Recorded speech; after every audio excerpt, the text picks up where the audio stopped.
Hi hello ನಮಸ್ತೆ friends.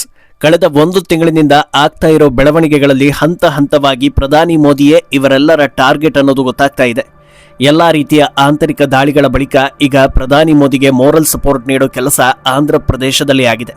ಒಂದು ಕಡೆ ಉಪಮುಖ್ಯಮಂತ್ರಿ ಪವನ್ ಕಲ್ಯಾಣ್ ಪ್ರಧಾನಿ ಮೋದಿ ಕುರಿತಂತೆ ಭಾವುಕರಾಗಿ ಮಾತನಾಡಿದರೆ, ಸಿಎಂ ಚಂದ್ರಬಾಬು ನಾಯ್ಡು ಪ್ರಧಾನಿ ಮೋದಿಯನ್ನ ಹಾಡಿ ಹೊಗಳಿ ನಮ್ಮ ಬೆಂಬಲ ಯಾವತ್ತಿಗೂ ಹೀಗೆ ಇರುತ್ತೆ ಅನ್ನೋದನ್ನ ಖಾತ್ರಿಪಡಿಸಿದ್ದಾರೆ. ಮತ್ತೊಂದು ದಿಕ್ಕಲ್ಲಿ ನಾಯ್ಡು ಪುತ್ರ ನಾರಾ ಲೋಕೇಶ್ ನೀಡಿದ ಹೇಳಿಕೆಯೊಂದು ರಾಷ್ಟ್ರ ರಾಜಕೀಯದಲ್ಲಿ ಸುನಾಮಿಯನ್ನ ಎಬ್ಬಿಸ್ತಾ ಇದೆ.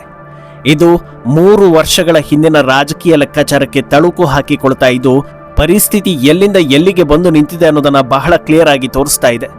ಇದು ಇಂಡಿ ಒಕ್ಕೂಟಕ್ಕೆ ಟೆನ್ಷನ್ ತರಿಸೋ ವಿಚಾರ ಆಗ್ತಾ ಇದೆ. ಇದೆಲ್ಲದರ ಡೀಟೇಲ್ಸ್ ಕೊಡ್ತೀನಿ. ನೀವು ಮಿನಿಟ್ ಮೇಡ್ ಚಾನಲ್ ಅನ್ನ ಫಾಲೋ ಮಾಡಿ ಸಬ್ಸ್ಕ್ರೈಬ್ ಮಾಡ್ಕೊಳ್ಳಿ.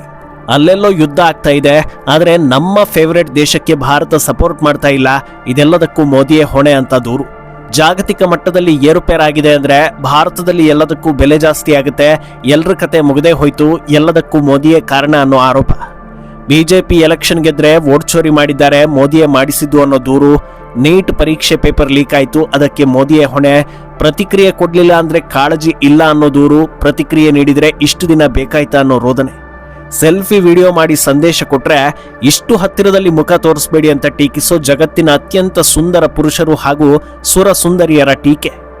ಒಟ್ನಲ್ಲಿ ನಮ್ಮ ಮನಸ್ಸಿಗೆ ಹಿಡಿಸದೇ ಇರೋದು ಏನೇ ಆದ್ರೂ ಅದಕ್ಕೆ ಮೋದಿಯೇ ಕಾರಣ ಅನ್ನೋ ಜನಗಳ ಮಧ್ಯೆ ಆಂಧ್ರ ಪ್ರದೇಶದಲ್ಲಿ ಮೋದಿಗೆ ದೊಡ್ಡ ಮೋರಲ್ ಸಪೋರ್ಟ್ ಒಂದು ಸಿಕ್ಕಿದೆ. ಇತ್ತೀಚೆಗೆ ಆಂಧ್ರದಲ್ಲಿ ವಿಮಾನ ನಿಲ್ದಾಣ ಉದ್ಘಾಟನೆ ಕಾರ್ಯಕ್ರಮದಲ್ಲಿ ಪ್ರಧಾನಿ ಮೋದಿ ಭಾಗಿಯಾಗಿರ್ತಾರೆ. ಈ ವೇಳೆ ಆಂಧ್ರ ಸರ್ಕಾರದ ಸಿಎಂ, ಡಿಸಿಎಂ ಸೇರಿ ಹಲವು ಪ್ರಮುಖರು ಹಾಜರಿರ್ತಾರೆ. ಈ ವೇಳೆ ಮಾತನಾಡೋ ಪವನ್ ಕಲ್ಯಾಣ್ ಪ್ರಸ್ತುತ ಸನ್ನಿವೇಶದ ಬಗ್ಗೆ ಓಪನ್ ಅಪ್ ಆಗ್ತಾ ಹೋಗ್ತಾರೆ. ಯಾವತ್ತೂ ಜಾಸ್ತಿ ಹಣ್ಣಿರೋ ಮರಕ್ಕೆ ಹೆಚ್ಚು ಕಲ್ಲುಗಳು ಬೀಳುತ್ತವೆ. ಮನೆಯಲ್ಲಿ ಯಾರು ಜವಾಬ್ದಾರಿ ಹೊತ್ತು ಕಷ್ಟಪಡ್ತಾ ಇರ್ತಾರೋ, ತಂದೆಯಾಗಿರ್ಲಿ ಅಥವಾ ಅಣ್ಣನಾಗಿರ್ಲಿ, ಅವರ ಮೇಲೆಯೇ ಎಲ್ಲರೂ ಮುಗಿಬೀಳ್ತಾರೆ ಅನ್ನೋದನ್ನ ನೋಡಿರ್ತೀರಿ.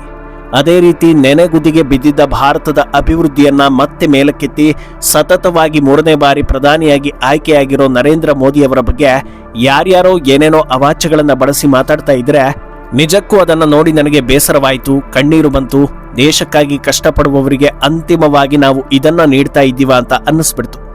ಇವತ್ತು ಬಾಯಿಗೆ ಬಂದ ಹಾಗೆ ಮಾತಾಡ್ತಾ ಇರುವವರಿಗೆ ಮೋದಿಯ ಹಿನ್ನೆಲೆ ಗೊತ್ತಿಲ್ಲ, ಅವರು ಪಟ್ಟ ಕಷ್ಟಗಳ ಬಗ್ಗೆ ಗೊತ್ತಿಲ್ಲ. ಒಂದೇ ಒಂದು ದಿನ ರಜೆ ತೆಗೆದುಕೊಳ್ಳದೆ ಕೆಲಸ ಮಾಡ್ತಾ ಇದ್ದಾರೆ. ಇವತ್ತು ನಮ್ಮ ದೇಶಕ್ಕಿರೋ ಸಮಸ್ಯೆಗಳು ಒಂದೆರಡಲ್ಲ. ಒಂದು ಕಡೆ ಶತ್ರು ದೇಶಗಳು ನಮ್ಮ ಮೇಲೆ ಹೊಂಚು ಹಾಕ್ತಾ ಇದ್ರೆ, ಇನ್ನೊಂದು ಕಡೆ ನಮ್ಮ ದೇಶ ಅಭಿವೃದ್ಧಿ ಆಗೋದನ್ನ ಸಹಿಸಲಾಗದೆ ಒಂದಷ್ಟು ದೇಶಗಳು ಹೊಟ್ಟೆ ಕಿಚ್ಚು ಪಡ್ತಾ ಇವೆ.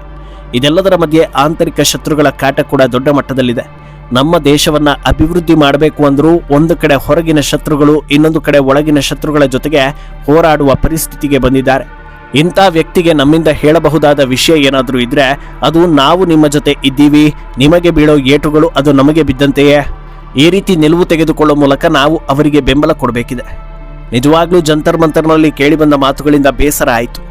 ಆದ್ರಿಂದ ಇಲ್ಲಿ ಎಲ್ಲರ ಮುಂದೆ ಹೇಳ್ತಾ ಇದ್ದೀನಿ, ಪ್ರಧಾನಿ ಮೋದಿಯನ್ನ ಎದುರಿಸೋ ನಾಯಕ ಈ ದೇಶದಲ್ಲಿ ಇನ್ನೊಬ್ಬ ಇಲ್ಲವೇ ಇಲ್ಲ, ಬರೋದು ಕೂಡ ಇಲ್ಲ. ಯಾಕಂದ್ರೆ ನೀವು ಪಟ್ಟ ಕಷ್ಟ, ಹಾಕಿರುವ ಶ್ರಮ, ಇದನ್ನೆಲ್ಲ ಯಾರಿಂದಲೂ ಕಸಿದುಕೊಳ್ಳಲು ಸಾಧ್ಯವಿಲ್ಲ. ಈ ಘಟನೆಗಳನ್ನೆಲ್ಲ ನೋಡಿದ್ಮೇಲೆ ಮಕ್ಕಳನ್ನ ಸರಿಯಾಗಿ ನೋಡಿಕೊಳ್ಳೋದು, ಅವರಿಗೆ ಸಂಸ್ಕಾರ ಕಲಿಸೋದು ಎಷ್ಟು ಮುಖ್ಯ ಅನ್ನೋದು ಅರಿವಿಗೆ ಬರ್ತಾ ಇದೆ. ಅವರ ಬಗ್ಗೆ ವೈಯಕ್ತಿಕವಾಗಿ ಕೆಟ್ಟ ಮಾತಿನಿಂದ ನಿಂದಿಸಿದವರನ್ನು ಕೂಡ ಕ್ಷಮಿಸಿದ್ದೀನಿ ಅಂತ ಹೇಳಿದ್ದಾರೆ. ಅಂತ ಪ್ರಧಾನಮಂತ್ರಿಯ ಪಾದಗಳಿಗೆ ನಾನು ನಮಸ್ಕರಿಸ್ತೀನಿ. ನಿಜಕ್ಕೂ ನಿಮ್ಮ ಬದುಕು ಸ್ಫೂರ್ತಿದಾಯಕ. ಯಾಕಂದ್ರೆ ಒಂದು ಕುಟುಂಬ ನಡೆಸೋದು ಎಷ್ಟು ಕಷ್ಟ ಅನ್ನೋದು ಜನರಿಗೆ ಗೊತ್ತಿದೆ. ಆದರೆ 140 ಕೋಟಿ ಜನರಿರೋ ದೇಶವನ್ನ ಮುನ್ನಡೆಸೋದು ಎಷ್ಟು ಕಷ್ಟ ಅನ್ನೋದು ಜನರಿಗೆ ಅರ್ಥ ಆಗೋದಿಲ್ಲ. ದೇಶವನ್ನ ಮುನ್ನಡೆಸೋದು ರಾಮ ಕಾರ್ಯ ಇದ್ದಂತೆ. ಹನುಮಂತ ಲಂಕೆಗೆ ಹೋದಾಗ ಆತನಿಗೆ ಎಷ್ಟು ಕಷ್ಟಗಳು ಎದುರಾದ್ವು, ಆದರೆ ಯಾವುದಕ್ಕೂ ಅಂಜದೆ ಹನುಮಂತ ಮುನ್ನುಗ್ಗಿದ್ದ. ಯಾಕಂದ್ರೆ ಅದು ರಾಮ ಕಾರ್ಯ. ಅದೇ ರೀತಿ ದೇಶವನ್ನ ನಡೆಸೋದು ಕೂಡ ರಾಮ ಕಾರ್ಯ. ಅಂತ ಪ್ರಧಾನಿಗೆ ನಾವು ಹೇಗೆ ನಮಗಾಗಿ ಕಷ್ಟಪಡುವ ತಂದೆ ತಾಯಿಗೆ ನಿಮ್ಮ ಜೊತೆ ನಿಲ್ತೀವಿ, ಬೆಂಬಲ ಕೊಡ್ತೀವಿ ಅಂತ ಹೇಳ್ತೀವೋ, ಅದೇ ರೀತಿಯ ಬೆಂಬಲವನ್ನ ಕೊಡಬೇಕು ಅಂತ ಹೇಳ್ತಾರೆ. ಇದು ಒಂದು ಲೆಕ್ಕವಾದ್ರೆ, ಇದರ ಮುಂದೆ ಪವನ್ ಹೇಳಿದ ವಿಚಾರ ರಾಷ್ಟ್ರ ರಾಜಕೀಯದಲ್ಲಿ ಈಗ ದೊಡ್ಡ ಚರ್ಚೆಯನ್ನ ಹುಟ್ಟು ಹಾಕ್ತಾ ಇರೋದು. ಅದೇನಂದ್ರೆ, ದೇಶಕ್ಕಾಗಿ ಇಷ್ಟು ಶ್ರಮ ಹಾಕಿರೋ ನೀವು, ನಿಮಗೆ ಎಷ್ಟು ದಿನ ಪ್ರಧಾನಿಯಾಗಿ ಕೆಲಸ ಮಾಡಬೇಕು ಅಂತಿದೆಯೋ ಅಷ್ಟೂ ದಿನವೂ ನೀವು ಆ ಸ್ಥಾನದಲ್ಲಿರಿ. ನೀವು ಆ ಸ್ಥಾನದಲ್ಲಿ ಇರಬೇಕೋ ಬೇಡವೋ ಅನ್ನೋದನ್ನ ನೀವೇ ನಿರ್ಧಾರ ಮಾಡಿ. ಎಲ್ಲಿಯವರೆಗೆ ನೀವು ಆ ಕುರ್ಚಿಯಲ್ಲಿ ಇರ್ತೀರೋ ಅಲ್ಲಿಯ ತನಕವೂ ನಮ್ಮ ಬೆಂಬಲ ಹೀಗೆ ನಿಮ್ಮ ಜೊತೆ ಇದ್ದೇ ಇರುತ್ತೆ ಅನ್ನೋದನ್ನ ಹೇಳ್ತಾರೆ. ಇದರ ಬೆನ್ನಲ್ಲೇ ಸಿಎಂ ಪುತ್ರ ಸಚಿವ ನಾರಾ ಲೋಕೇಶ್ ಇನ್ನೂ ಕ್ಲಿಯರ್ ಆಗಿ ಹೇಳಿ ಎಲ್ಲರ ಕಣ್ಣನ್ನ ಅರಳಿಸೋ ಕೆಲಸ ಮಾಡ್ತಾರೆ. ಇವತ್ತು ಪೂರ್ವದಿಂದ ಪಶ್ಚಿಮದ ತನಕ ಡಬಲ್ ಇಂಜಿನ್ ಸರ್ಕಾರ ಅಭಿವೃದ್ಧಿ ಹೇಗೆ ಮಾಡೋದು ಅನ್ನೋದನ್ನು ತೋರಿಸ್ತಾ ಇದೆ. ಇದು ನಮೋ ಶಕ್ತಿಯ ಪ್ರದರ್ಶನ. ಆದ್ದರಿಂದ ಎಲ್ಲರೂ ಸಂಕಲ್ಪ ಮಾಡೋಣ, 2029ಕ್ಕೆ ಮತ್ತೊಮ್ಮೆ ಮೋದಿಯೇ ಪ್ರಧಾನಿ ಆಗಬೇಕು ಅನ್ನೋದನ್ನ ಪಣ ತೊಡೋಣ ಅಂತ ಕರೆ ಕೊಟ್ಟಿದ್ದಾರೆ. ಅಲ್ಲಿಗೆ ಜನಸೇನಾ ಹಾಗೂ ತೆಲುಗುದೇಶಂ ಪಾರ್ಟಿ ಕಡೆಯಿಂದ ಒಂದೇ ರೀತಿಯ ಸಂದೇಶಗಳು ಬಂದಿದ್ದು, ಈ ಅವಧಿಯಲ್ಲಿ ಮೊದಲ ಬಾರಿಗೆ 2029ರ ದೊಡ್ಡ ಹಿಂಟ್ ಕೊಟ್ಟಂತಾಗ್ತಾ ಇದೆ. ಮೋದಿಗೆ 75 ವರ್ಷ ಆಯ್ತಲ್ವಾ, ಯಾವಾಗ ಕೆಳಗಿಳಿತಾರೆ ಅಂತ ಕೇಜ್ರಿವಾಲ್ ಸೇರಿದಂತೆ ಹಲವು ನಾಯಕರು ಆಗಾಗ ಶಬ್ದ ಮಾಡೋ ಕೆಲಸವನ್ನ ಮಾಡ್ತಾ ಇರ್ತಾರೆ. ಆದರೆ ಮುಂದಿನ ಎಲೆಕ್ಷನ್ಗೆ 3 ವರ್ಷ ಇರೋ ಮುನ್ನವೇ ನಮ್ಮಲ್ಲಿ ಕ್ಲಾರಿಟಿ ಇದೆ ಅನ್ನೋ ದೊಡ್ಡ ಸಿಗ್ನಲ್ NDA ಕಡೆಯಿಂದ ಸಿಗ್ತಾ ಇರೋದು ಕಾಣಿಸ್ತಾ ಇದೆ. ಇನ್ನು ಕೇವಲ ನಾರಾ ಲೋಕೇಶ್ ಮಾತ್ರವಲ್ಲ, ಸಿಎಂ ಚಂದ್ರಬಾಬು ನಾಯ್ಡು ಕೂಡ ಅಷ್ಟೇ ಸ್ಪಷ್ಟವಾಗಿ ಪ್ರಧಾನಿ ಮೋದಿಯನ್ನ ಶ್ಲಾಘಿಸಿದ್ದಾರೆ. ಮೋದಿಗೆ ಜಯಘೋಷ ಹಾಕುತ್ತಲೇ ತಮ್ಮ ಭಾಷಣವನ್ನು ಆರಂಭಿಸೋ ಚಂದ್ರಬಾಬು ನಾಯ್ಡು, ಇಡೀ ಪ್ರಜಾಪ್ರಭುತ್ವ ಪ್ರಪಂಚದಲ್ಲಿ ಉತ್ತಮ ಆಡಳಿತ ಹಾಗೂ ಟೆಕ್ನಾಲಜಿ ಜೊತೆಯಲ್ಲಿ 140 ಕೋಟಿ ಜನಸಂಖ್ಯೆ ಇರೋ ದೇಶವನ್ನ ಮುನ್ನಡೆಸ್ತಾ ಇರೋ ಯಶಸ್ವಿ ನಾಯಕ ಯಾರಾದರೂ ಇದ್ರೆ ಅದು ಒನ್ ಅಂಡ್ ಓನ್ಲಿ ಮೋದಿ ಅಂತ ಹೇಳ್ತಾರೆ. ಅಲ್ಲದೆ ಕಳೆದ 12 ವರ್ಷಗಳಲ್ಲಿ ಭಾರತ ಯಾವೆಲ್ಲ ವಲಯದಲ್ಲಿ ಪ್ರಗತಿ ಕಂಡಿದೆ ಅನ್ನೋದನ್ನ ನೋಡ್ತಾ ಇದ್ದೀರಾ. ಇವತ್ತು ಡಿಜಿಟಲ್ ಇಂಡಿಯಾದಲ್ಲಿ ನಮ್ಮಷ್ಟು ಸಕ್ಸಸ್ ಆಗಿರೋ ದೇಶ ಇನ್ನೊಂದು ಇಲ್ಲ. ಯಾವ ಚೈನಾ, ಅಮೆರಿಕ ಕೂಡ ನಮ್ಮನ್ನ ಹಿಂದಿಕ್ಕೋದಕ್ಕೆ ಸಾಧ್ಯವಾಗಿಲ್ಲ. ಅದೆಲ್ಲದಕ್ಕೂ ಕಾರಣ ಪ್ರಧಾನಿ ಮೋದಿ ನೇತೃತ್ವ ಅಂತ 100ಕ್ಕೆ 100 ಕ್ರೆಡಿಟ್ ನೀಡೋ ಕೆಲಸ ನಾಯ್ಡು ಕಡೆಯಿಂದ ಆಗಿದೆ. ಇದು ಸದ್ಯ ಇದ್ದ ಪರಿಸ್ಥಿತಿಯಲ್ಲಿ ಪ್ರಧಾನಿ ಮೋದಿಯ ಮನೋಸ್ಥೈರ್ಯ ಹೆಚ್ಚಿಸುವ ನಡೆ ಅಂತ ಅನ್ನಿಸ್ಕೊಳ್ತಾ ಇದೆ. ಅಲ್ಲದೆ ಈ ವಿಚಾರ ಕೇವಲ ಇಷ್ಟಕ್ಕೆ ಸೀಮಿತವಾಗದೆ ಇನ್ನೂ ಒಂದು ಹಂತ ಮುಂದಕ್ಕೆ ಹೋಗಿ ಚರ್ಚಿಸೋದಕ್ಕೆ ದಾರಿ ಮಾಡಿಕೊಡ್ತಾ ಇದೆ. ಅದೇನೆಂದ್ರೆ 2024ರ ರಿಸಲ್ಟ್ನಲ್ಲಿ ಬಿಜೆಪಿಗೆ ಹಿನ್ನಡೆ ಆಗಿ ಕೊನೆಗೆ ನಾಯ್ಡು ಹಾಗೂ ನಿತೀಶ್ ಬೆಂಬಲದಿಂದ NDA ಸರ್ಕಾರ ರಚನೆ ಆಗ್ತಾ ಇದ್ದಂತೆ 6 ತಿಂಗಳುಗಳ ಕಾಲ ಈ ಸರ್ಕಾರ ಬಿದ್ದು ಹೋಗುತ್ತೆ, ನಾಳೆ ಬಿದ್ದು ಹೋಗುತ್ತೆ, ನಾಡಿದ್ದು ಬಿದ್ದು ಹೋಗ್ಬೋದು, ಬಿರುಕು ಬಿಟ್ಟಿದೆಯಂತೆ, ಭಿನ್ನಮತ ಇದೆಯಂತೆ ಅನ್ನೋ ಮಾತುಗಳು ವಿಪಕ್ಷಗಳ ಕಡೆಯಿಂದ ಪದೇ ಪದೇ ಬರ್ತಾನೆ ಇತ್ತು. ಆದರೆ ಅದ್ಯಾವುದೂ ನಡೀಲಿಲ್ಲ. ಅದೂ ಅಲ್ಲದೆ ಎಲ್ಲ ರೂಮರ್ಗಳ ಮಧ್ಯೆಯೂ ಹಿರಿಯ ನಾಯಕ ನಿತೀಶ್ ಕುಮಾರ್ ತಮ್ಮ ಸ್ಥಾನಕ್ಕೆ ರಾಜೀನಾಮೆ ನೀಡಿ ಆ ಸ್ಥಾನಕ್ಕೆ ಬಿಜೆಪಿ ನಾಯಕ ಬಂದು ಕೂತಿದ್ದು ಆಯಿತು.